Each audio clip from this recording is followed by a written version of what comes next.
Perkenalkan, nama saya Farel Muhammad Zeldi. Di sini saya akan menjelaskan topik tugas akhir saya yang berjudul Tuning Optimasi PID pada Sistem Anti-Sway Overhead Crane menggunakan metode meta-heuristic Dragonfly Algorithm. Sebelumnya, saya akan menjelaskan komponen yang saya gunakan pada perancangan tugas akhir saya. Data sudut didapatkan dengan menggunakan sensor IMU 9250. Data sudut diakuisisi dari sensor gyroscope dan accelerometer. Kemudian, kedua sensor ini digabung menggunakan filter komplementer. Data sudut kemudian dikirim ke sensor Arduino Uno. Kemudian Arduino Uno mengirimkan data secara UART ke modul STM32 menggunakan bantuan modul RS485. Untuk pengontrolan, referensi yang digunakan adalah sudut 0 derajat. Nilai error kemudian dihitung dari perbedaan nilai referensi dengan pembacaan sudut sensor. Nilai error kemudian dihitung menggunakan metode ITAE. Nilai ITAE digunakan sebagai pembanding DA untuk menemukan nilai parameter PID optimum. Parameter PID tersebut kemudian akan digunakan oleh kontrol PID untuk mendapatkan kinerja sistem yang optimum. Di sini, saya akan mencoba untuk mensimulasikan tuning PID dengan masukkan step 5 dan rentang pencarian KPKIKD dari 0 hingga 50. Untuk banyak partikel yang digunakan adalah sebanyak 25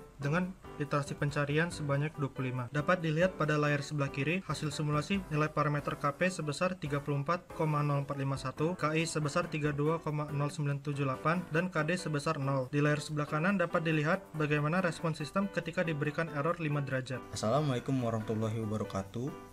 Perkenalkan, nama saya Ilham Pambudi. Di sini saya akan menjelaskan topik tugas akhir saya yang berjudul Optimasi Tuning PID pada Sistem Kendali Purwarupa Overhead Crane Otomatis menggunakan metode PSO. Komponen yang saya gunakan pada perancangan alat ini terdapat dua sensor, yaitu rotary encoder yang berfungsi untuk mengambil data jarak yang ditempuh crane dan limit switch yang berfungsi untuk mengkalibrasi saat crane mencapai jarak maksimum atau minimum. Data akan dikirimkan ke microcontroller STM32. Selanjutnya, STM32 akan mengirimkan perintah untuk menggerakkan motor DC melalui driver dengan mengeluarkan sinyal PWM. Berikut merupakan skema diagram alir sinyal. LPF di sini berfungsi untuk mengurangi bouncing yang dihasilkan encoder.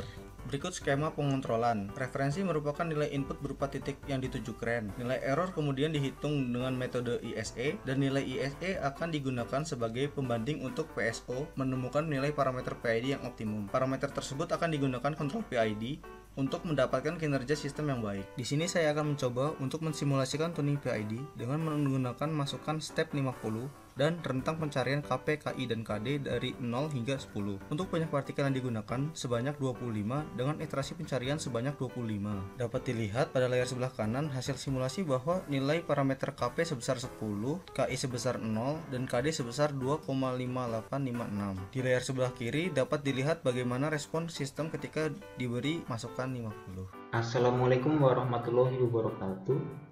Perkenalkan, saya Ilham Hugo Anantama dari S1 Teknik Elektro 2016.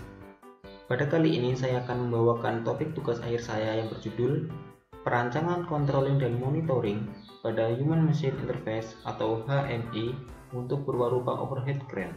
HMI atau Human Machine Interface adalah sebuah interface atau tampilan penghubung antara manusia dengan mesin, sedangkan overhead crane adalah gabungan mekanisme pengangkat yang berfungsi untuk memindahkan muatan yang digantungkan secara bebas. Software yang kami gunakan pada tugas akhir ini adalah menggunakan Microsoft Visual Studio 2015 dengan bahasa pemrograman Visual Basic.